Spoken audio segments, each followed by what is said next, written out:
It was just another morning at Ahmedabad Airport. Nothing felt out of place. The city was waking up slowly under soft skies, and the air at the terminal was filled with routine movement, passengers dragging suitcases, security announcements. Echoing in the background, the low hum of aircraft engines in the distance. 230 Air India Flight 171 was parked at Gate 3. It was scheduled to depart at 8:15 a.m. First flying to Delhi and then onward to London. The aircraft was a Boeing 787-8 Dreamliner, a modern wide-body jet known for its reliability, fuel efficiency, and quiet performance. On this day, it was carrying 230 passengers and 12 crew members. Most of them had no idea what was about to happen.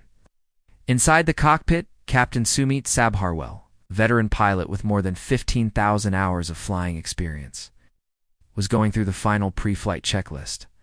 Seated beside him was First Officer Clive Kunder, younger but fully certified and familiar with the route. They didn't know each other well.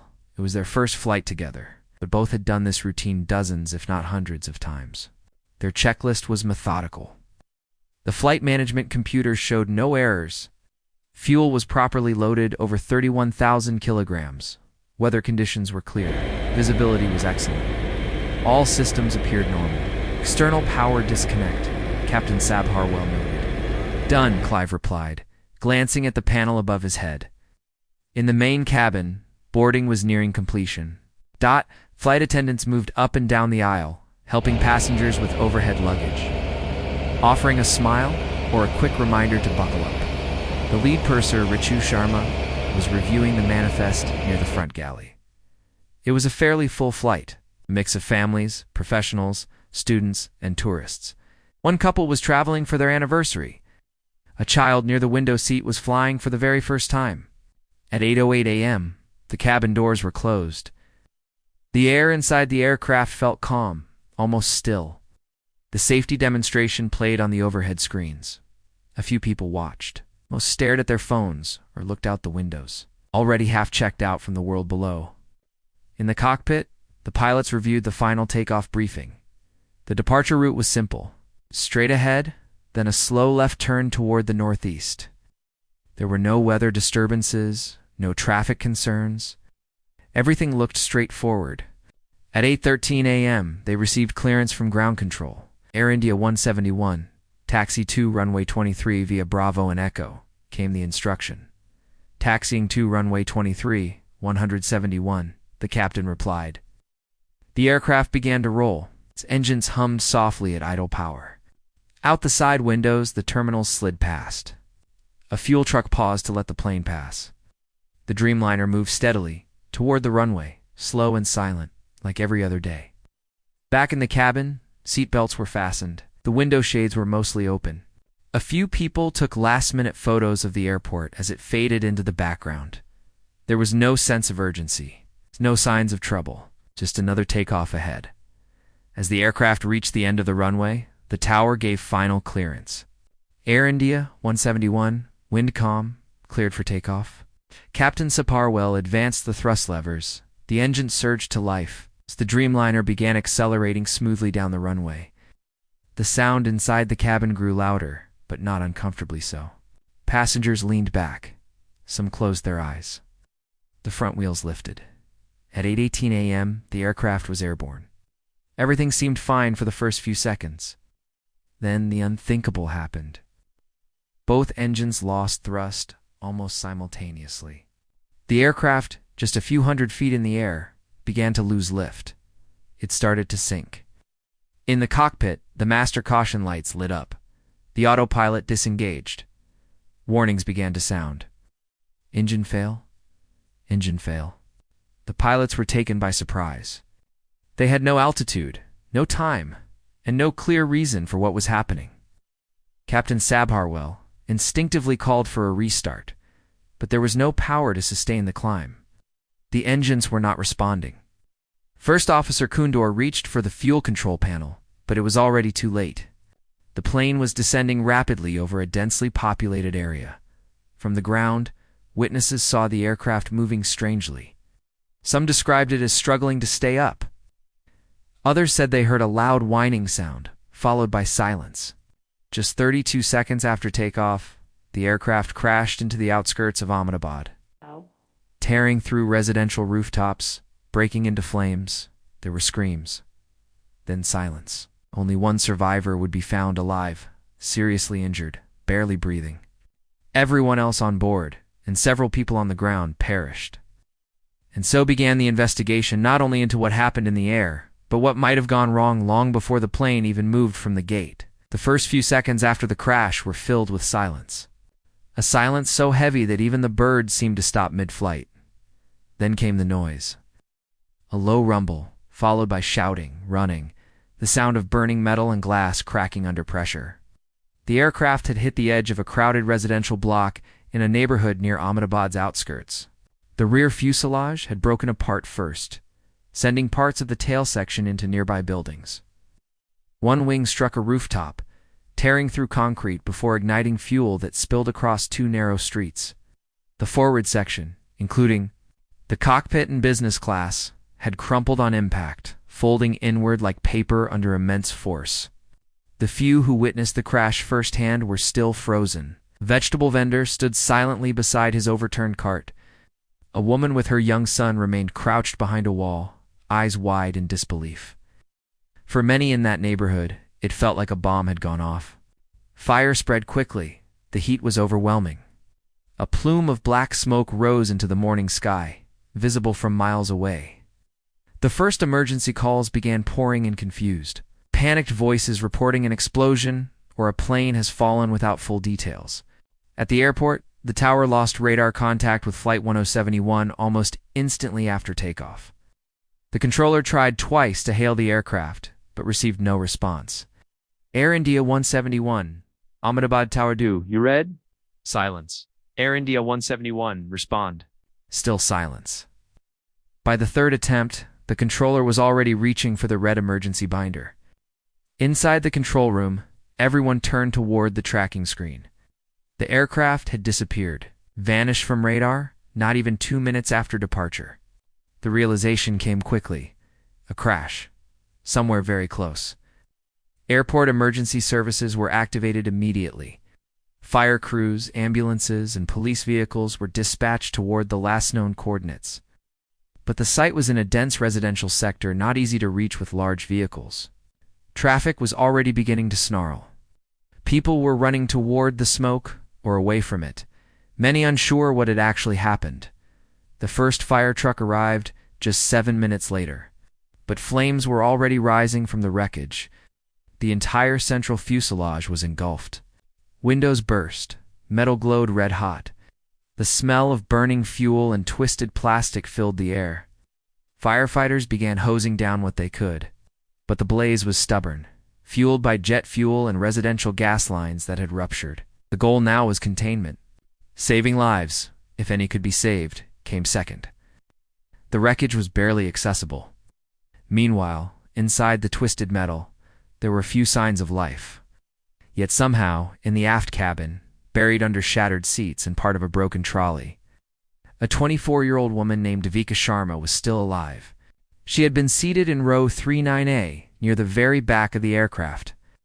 The impact had thrown her sideways and left her unconscious, but her seat remained bolted to the floor. The fuselage had broken in a way that formed a slight pocket of space around her. Flames had not yet reached this section. She would later recall no sound.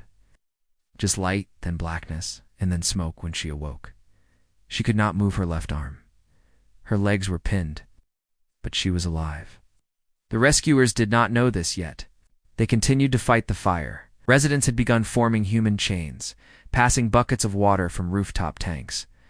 Some brought wet cloths. Others shouted for survivors. A group of teenagers tried breaking open a door that had fallen against part of the wreckage, but it wouldn't budge. By now, the news had reached the media. Social networks buzzed with blurry images. The name Air India Flight 1071 began trending. Rumors spread. Bird strike, engine fire, terrorism. But there was no confirmation. Only smoke, flame, and silence. Back at the airport, the airline's emergency response protocol was activated. A crisis room was opened. Lists were pulled. Families of passengers began receiving first calls and no details yet. just a request to stay near their phones. Nearly an hour after the crash, the fire was finally under control. Much of the aircraft had burned away. The nose and front cabin were completely destroyed. The tail section lay twisted in an alleyway. The wings were barely recognizable. Rescuers began the slow and delicate work of sifting through the wreckage. The flight recorders were not yet found. The aircraft's black box, located in the rear, might still be intact. Investigators hope so. And then, at 9:42 a.m., a voice barely audible called out from the twisted rear shell. A firefighter stopped. He leaned closer. Another voice. Weak, raspy. Help. Here it was. Devika. She was alive. The moment Devika's faint voice reached the ears of the firefighter, a rush of renewed urgency filled the rescue team. Amid the mangled wreckage and rising smoke, hope had suddenly returned. Devika was pinned under a segment of the cabin floor, but her seat had formed a protective bubble. Her skin was burned in places, her left leg was crushed, and her oxygen levels were dangerously low. Yet she remained conscious. Paramedics slid a mask over her face and held her hand, whispering, "You're okay now. We've got you." At 10:10 a.m., nearly 2 hours after the crash, she was carefully extracted, placed on a stretcher, and carried through the narrow lanes leading to the main road. Crowds parted in stunned silence as the only known survivor was rushed into an ambulance and taken to civil hospital. At the crash site, recovery had shifted from hopeful search to grim confirmation. The fuselage had fragmented in multiple places. Body after body was gently removed, many unrecognizable. Their belongings scattered. A child's sandal, a charred briefcase, pieces of jewelry, half-melted passports. Local volunteers worked beside rescue teams, some supplying water bottles, others holding back distraught onlookers. Family members had begun arriving, clutching photographs, asking names, crying out for news that no one could give. Medical teams set up triage tents nearby. Though they were barely needed, there were almost no injured. Ambulances stood still. Instead, refrigerated vans were called. Forensic specialists began cataloging remains. Slow, careful, painful process had begun. Meanwhile, Air India representatives landed in Ahmedabad and began coordinating with government officials. The airline spokesperson gave a short statement. "We are deeply saddened by the loss of lives in this tragic incident. We are doing everything we can for the families." The words were formal, controlled, but the grief was uncontainable. Back in Delhi, a crisis center was opened at the airport to receive grieving families who had been waiting for the connecting flight. Rooms were quiet except for the occasional muffled sob or the buzz of unanswered phones. The full list of passengers was released by noon. Navika Sharma's name was marked critical, but stable. All others were marked presumed deceased. Across the country, news outlets ran looping footage of the burning wreckage, showing wide aerial shots of the neighborhood torn apart. Experts speculated on cause: engine failure, fuel contamination, pilot error. No one yet knew. The black boxes had still not been recovered. But questions were rising quickly. How could both engines fail just seconds after takeoff? Was this human error or a system-wide breakdown? And how did one passenger survive while all others were lost? 3 days after the crash, the wreckage had cooled enough for investigators to begin combing through it systematically, as the team from the Directorate General of Civil Aviation, DGCA, along with specialists from Boeing and Air India, entered the site with high-precision scanners, thermal cameras, and specialized tracking tools. Their priority was simple: find the black boxes. The flight data recorder FDR and cockpit voice recorder CVR, housed in the tail section, were designed to withstand extreme impact and fire. But even these devices are vulnerable if exposed for too long to open flame.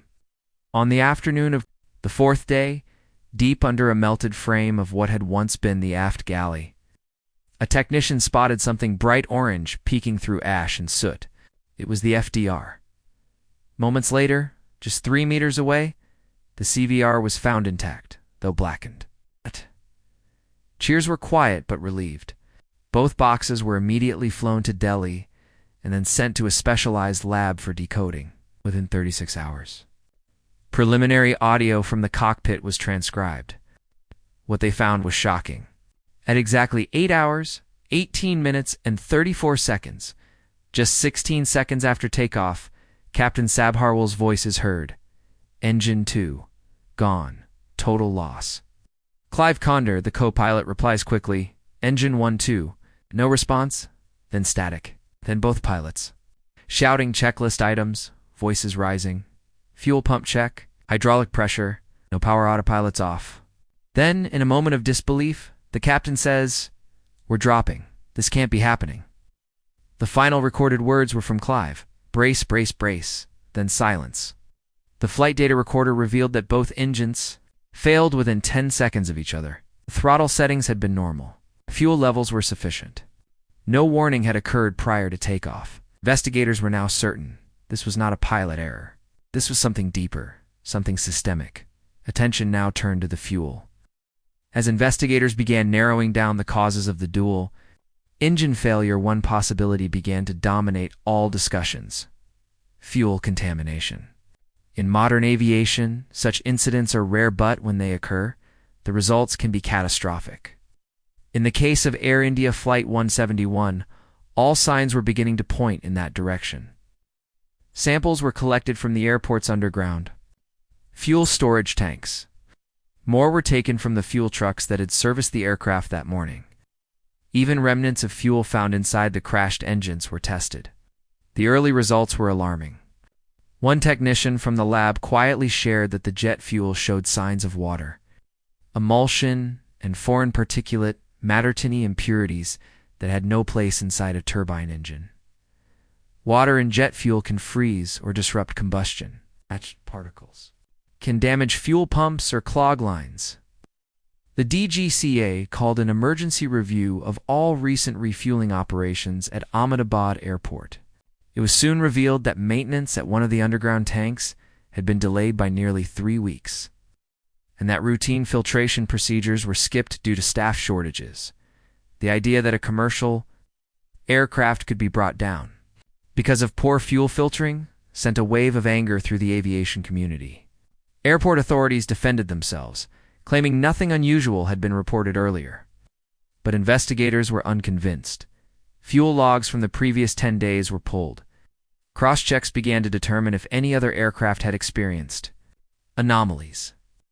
A few minor reports surfaced: engine hesitation, fuel pressure alerts, but none had led to disasters. Flight 171, however, seemed to have taken the full brunt of this negligence. Media outlets quickly picked up the story. Did bad fuel kill 169 people?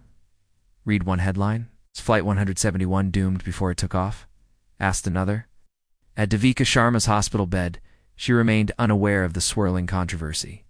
Her injuries were still critical. Burns covered much of her torso. Her left leg had been amputated below the knee, yet she was alive and slowly regaining strength. When officials from the investigation team visited her room to ask questions, she spoke softly. There was a loud sound, like a pop. Then the plane shook, and it just tilted. That matched what the data suggested. A sudden loss of thrust, a lurch, and then descent. The investigation now needed to answer one final damning question. Was this tragedy preventable? As the investigation moved deeper into technical causes, another story unfolded quietly in the background: the voices of the families, the witnesses, and the neighborhood that had borne the impact of the crash. In the narrow lanes of the Charity neighborhood where the aircraft had struck, residents had begun to return to their damaged homes. Cracks had appeared in walls. Few rooftops were gone entirely. Broken glass still glittered on balconies. And in several homes, lives had been lost. People who had been on the ground, caught in the wrong place at the wrong time. Among them was a young couple, Rahim and Shazia Ansari, who had just celebrated their first wedding anniversary. Their house had taken a direct hit from falling debris. Both perished instantly. Their neighbors now left flowers by their collapsed front door. Each morning, a local school remained closed indefinitely, not due to structural damage, but out of mourning. 3 students who had been walking to morning classes had died when burning metal fell from the sky. Grief counselors were brought into the area. A temporary memorial wall was painted on the outer side of the school bearing the names of both passengers and ground victims. News reporters, once camped constantly at the crash site, had started to move on to other headlines. But the trauma remained. Air India announced compensation packages, but many families said it wasn't enough not for the loss of loved ones, or the future plans that had vanished with them. One man, whose wife and child were on Flight 171, visited the crash site every morning. He sat in silence, holding a framed photo of his family, whispering prayers that dissolved in the warm morning wind. In a quiet office in New Delhi, Aviation, historian Dr. Vikram Thapar opened his personal archive and pulled out a folder labeled Incidents Fuel-Related. It held case studies of previous accidents around the world that bore eerie similarities to Flight 171. In 2008, British Airways jet suffered dual-engine rollback shortly before landing due to 2 ice crystals in fuel. In 1997, a Russian airliner stalled mid-air after fuel contamination led to flameouts. India itself had a few scattered examples. A small regional aircraft in 1992 had lost one engine due to contaminated fuel, but landed safely. Dr. Thapar's point was clear. Fuel contamination had been a known risk in aviation for decades. The protocols to prevent it existed. The tools were there. But somewhere along the chain someone had failed. He published a paper titled Negligence in the Shadows, When Maintenance Becomes the Weak Link. In it, he detailed how budget cuts, staffing shortages, and procedural lapses, especially at mid-tier airports, created hidden dangers. The paper caught attention online. Pilots, engineers, former inspectors shared it widely. Within days, the Civil Aviation Ministry issued a directive mandating immediate audits of all airport fueling facility. Across India, for the families of Flight 171's victims, it was too late. But for the flying public, the tragedy had become a wake-up call. As news of the crash rippled across India and beyond, a single name kept returning to the headlines: Devika Sharma, the lone survivor of Air India Flight 171, in a country of more than 1 billion. Her story became both a miracle and a mystery. How had she lived while everyone else perished? At the civil hospital in Ahmedabad, Devika remained in intensive care for nearly 10 days. Her injuries were severe second- and third-degree burns, multiple fractures, and severe trauma. But slowly, steadily, she began to speak again, and with that, fragments of memory returned. "I remember a sound," she told a counselor, "like metal tearing, and then the floor just shifted beneath us." She recalled looking out the window and seeing smoke trailing the wing. She remembered a man behind her shouting a prayer. And then everything went black, rescuers later said. Her position in the aircraft row 27, seat F, might have saved her. That section had broken away from the main fuselage just before impact, reducing the force. She was also wearing her seatbelt, and her seat had been partially protected by a luggage compartment. But beyond the physical factors, Devika's survival remained one of those rare, inexplicable chances that defied logic. How? Her recovery was long. Visitors were kept away, interviews denied, and cameras strictly forbidden. Yet every day, letters poured in from strangers, school children, mothers, retired pilots. People sent drawings, small gifts, prayers. She became a symbol of survival, yes, but also of the unimaginable human cost of aviation failure. Air India offered her a permanent medical support plan. Government officials promised long-term rehabilitation assistance. But Devika's own words remained simple. "I didn't ask to be known," she said softly one day. "I just want to live quietly now." And so, even as her name became part of every official report and news article, Devika herself faded slowly from public view, returning to a life far different from the one she had boarded Flight 171 expecting. 3 months after the crash, the Directorate General of Civil Aviation, DGCA, released its final report on the incident. It was a somber 243-page document filled with charts, diagrams, black box transcripts, and chemical analysis summaries. The conclusion was direct. Primary cause: severe fuel contamination due to failure in standard filtration procedure at Ahmedabad Airport. Contributing factors: delayed maintenance, inadequate staff training, absence of secondary filtration. Other words, Flight 171 had been doomed by avoidable errors. The report also revealed that small fuel filter warning lights had blinked on the fueling truck used that morning. The technician had ignored them, citing false positives.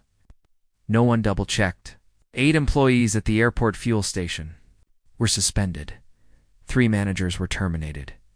An internal memo from the Aviation Ministry described the incident as a failure of oversight at multiple levels. Air India promised new safety protocols, including third-party fuel checks and real-time quality monitoring systems. The government committed to a complete overhaul of fuel infrastructure at all Tier 2 airports. For the families, however, no report could replace what they had lost. At a quiet memorial service held in Delhi, 169 candles were lit, one for each victim, including the 3 on the ground. A marble plaque was unveiled in their memory, bearing the names in alphabetical order, including the youngest, Ria Mehta, age 2. When reporters asked Ria's father if he had read the full report, he nodded slowly. "Yes," he said, "but I already knew the truth. Well, someone didn't do their job and my daughter paid the price." In the weeks that followed the report's release, sweeping changes were implemented across India's aviation sector. Airport major or regional was ordered to complete a mandatory fuel systems audit. Old infrastructure was replaced, fuel staff retrained, and digital safety logs made compulsory. Air India partnered with international safety experts to conduct independent reviews. Airlines began releasing transparent monthly safety reports. To the public, a practice previously unheard of. Flight schools added new chapters on fuel management and pilot training. Ground staff, often overlooked in safety conversations, were now treated as critical links in the safety chain. These changes didn't bring back those who had died, but they did something else. They ensured that Flight 171 would not be forgotten. In classrooms, young aviation students studied the crash not as a disaster but as a lesson.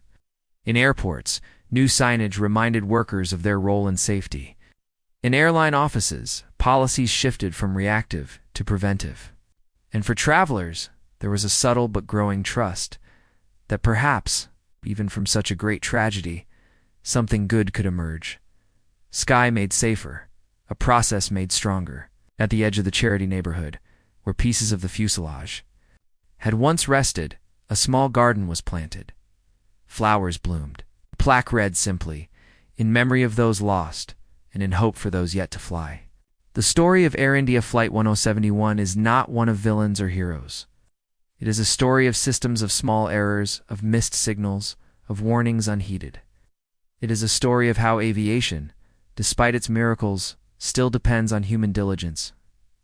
Every level, one aircraft, one morning. One silent crack in the chain and everything changed. For the families who lost loved ones, the pain does not end with reports or reforms. For the survivor, life moves forward with a quiet strength few can understand. For the rest of us, the story stands as a gentle reminder that safety in air or on ground is never guaranteed, is built, maintained, and watched over every single day. Let us remember Flight 171 not just for how it ended, but for what it taught us all. Thank you for watching.